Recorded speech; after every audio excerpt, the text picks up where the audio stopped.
I find it's really crazy the way the system works here.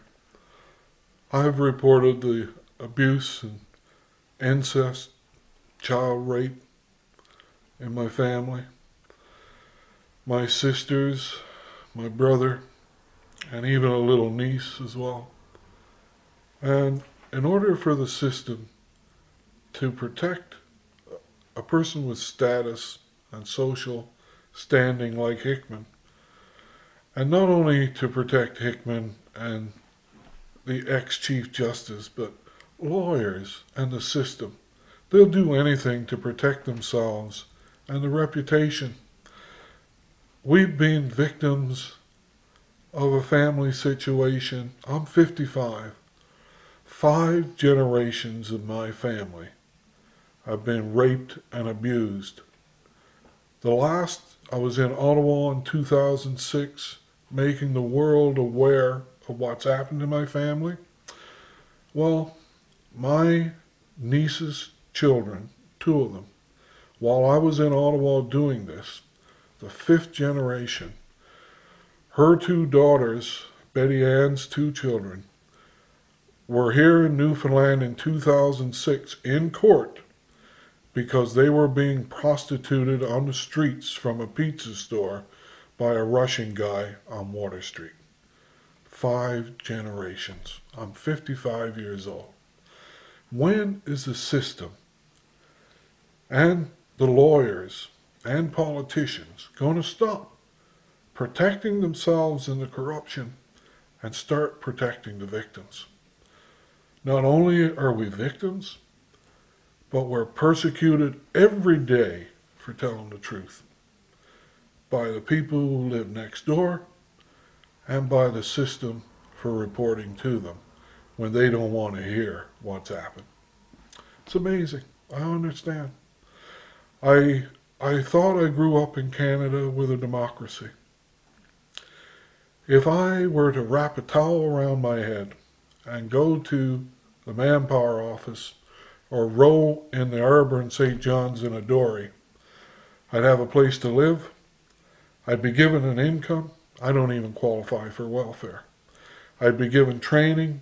I'd be given a job. And if I had problems, a lawyer would represent me or a group would come forward and help me. Well, I was born and raised in Grand Bank, Newfoundland, a province of Canada, and justice is the furthest thing from my existence than I ever know.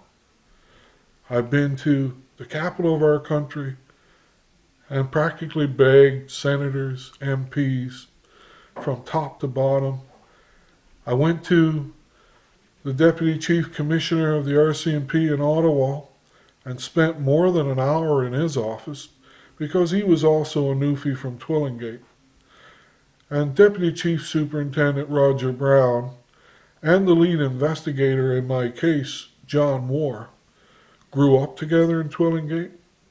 He said to me, "John Moore is an honest guy, Byron. I got to go to Newfoundland and talk to him." And I said, "Mr. Brown, I sure wish you would. I think he's an honest guy. But he don't have control of the situation here. Politics does." And he said, "I'll go to Newfoundland, and when I come back, I'll report to the Justice Department." He did that. He left Ottawa, gave me a number to stay in touch with his office. I stayed away from Parliament Hill for 4 days at his request because he wanted to see what he could do. And when he came back, he made his report to the Justice Department, and I was promptly told by the RCMP officers from Parliament Hill and his secretary that because of his involvement now and his report to the Federal Justice Department, that he could no longer communicate with me. I understand that. If he'd been a part of the investigation, I thank him. But I still don't have any report from the Justice Department. And that was 2006 during the summer.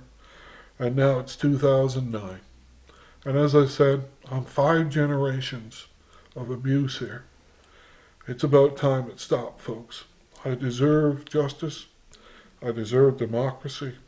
And I don't deserve the Waterford Hospital. I assure you of that. if I'm crazy, then you better be careful, because there are a lot crazier people than me on the streets. And I've tried all my life, for more than 40 years, to use a legal system that people say I have no respect for. I have more respect for the legal system than the people who control it. If they had respect for the legal system, I would have had justice in 1960 when I spoke to Sergeant Sturge. I would have had no need to go through all this persecution and torture and a life now to where my son showed me how to use a computer when he was 11 years old. And now my son is 22 years old, and this year will graduate with a degree from university. And I'm still going to court and still being persecuted. My son at 22 has lived with nothing but abuse and persecution of his dad ever since he's known me. That's got to stop. I won't allow my son to be abused. And if he is, I won't be around to see it. I want someone to give us justice. And I want the system to work for me. I'm a Canadian. I deserve it.